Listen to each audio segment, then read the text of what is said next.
A windmill asked me for my autograph recently, and I thought, it must be my biggest fan.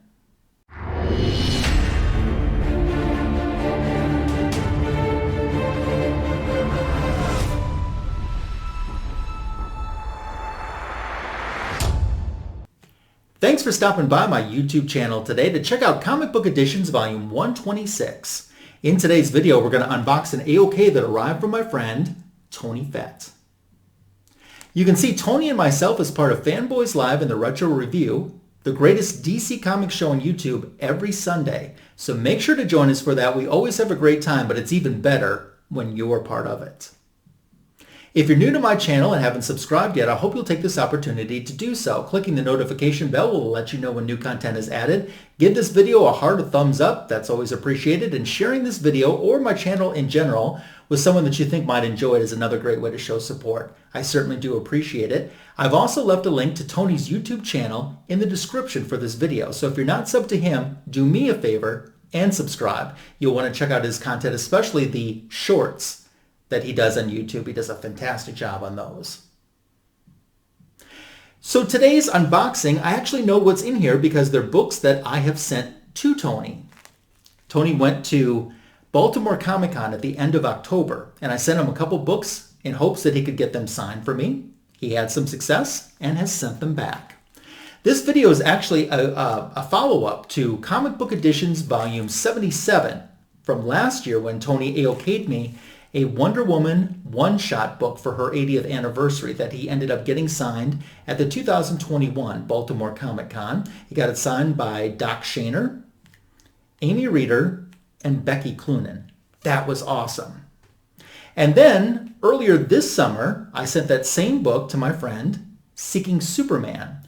He went to a convention and got a few more signatures for me. He got Daniel Warren Johnson and Stephanie Phillips. So we have more autographs to add to this. I'm going to see what it looks like because I haven't seen what the book looked like since it had more autographs added to it. Now, I'll put you into fast forward mode and we'll check it out together.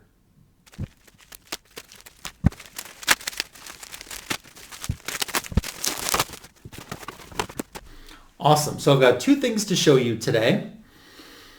I think I'm going to do the one on the bottom first because I can tell that it's square bound, and it's the Wonder Woman 80th Anniversary one-shot book, which Tony got for me, as I was just mentioning a little bit ago, and signed at last year's Baltimore Comic Con.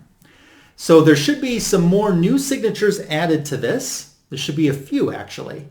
I know Tony wasn't able to get everybody that was there that had worked on this book, and that's okay. I'm appreciative for anything that I could get added to this. And then there was one person, Mark Wade, who was supposed to be there that ended up canceling. So it's going to be my first look at what the book looks like with these new signatures right now. Oh yeah, I see Garcia-Lopez first right here at the bottom. That's cool. We've got another one there. That I think is Cheung, I believe. Yeah.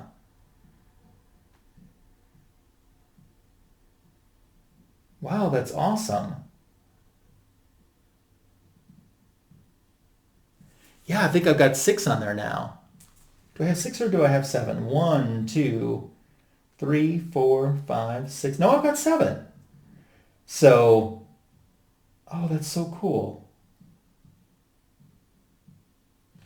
Oh, I love that. Steve Orlando, who I believe is right there. I was trying to figure out who's the other one that I'm missing. It's Steve Orlando. And I believe that that's right there in the silver. So, oh man, I am stoked. This book is looking good. I think I figured it up and it's right around 25 or 26 signatures that I need to get it completely completed by everyone who is involved in this book, the writers and artists. But I definitely got a good start going to this book, and if I can get any more, that's awesome. If I can't complete it, that's okay too, but any extras that I can get on it is absolutely amazing. Wow. Thanks, Tony. And Tony, I know that you only had one day to go to this event, and you had your family with you too, and that's time away from getting other autographs that you wanted or other things that you wanted to look at the con. And the fact that you'd spend some time to make sure that I could get my book signed means the world to me. Thank you. I gotta look at it again. I am just so stoked about this. So very, very stoked. Yeah, thank you. So there's another book which I sent him, and this actually goes back to the Seeking Superman AOK that I was talking about in Comic Book Editions Volume 118. So I sent him the same book that I just showed you, where he got a couple signatures for me. But Garcia-Lopez was scheduled to be at that convention, and I sent him a separate book asking, could you get Garcia to sign this? So I would have 2 signatures from him. And the day after I mailed it, of course, Garcia-Lopez announced his cancellation for that event. So I knew that one wasn't coming back to me. But since Garcia-Lopez was there, we saw his signature on the 80th anniversary book. I'm guessing this one is signed as well. Let's verify that now. Oh, it is. It is right up there. Oh, yes. I haven't had the chance to meet Garcia-Lopez. I'm a huge fan of his work, and I don't think he gets enough credit. He deserves so much more credit than he gets. I've heard he's an incredible guy. Here, meeting him is like one of those great positive experiences, like most of the George Perez fans had when they had the chance to meet him, myself included. I'm so psyched to have this.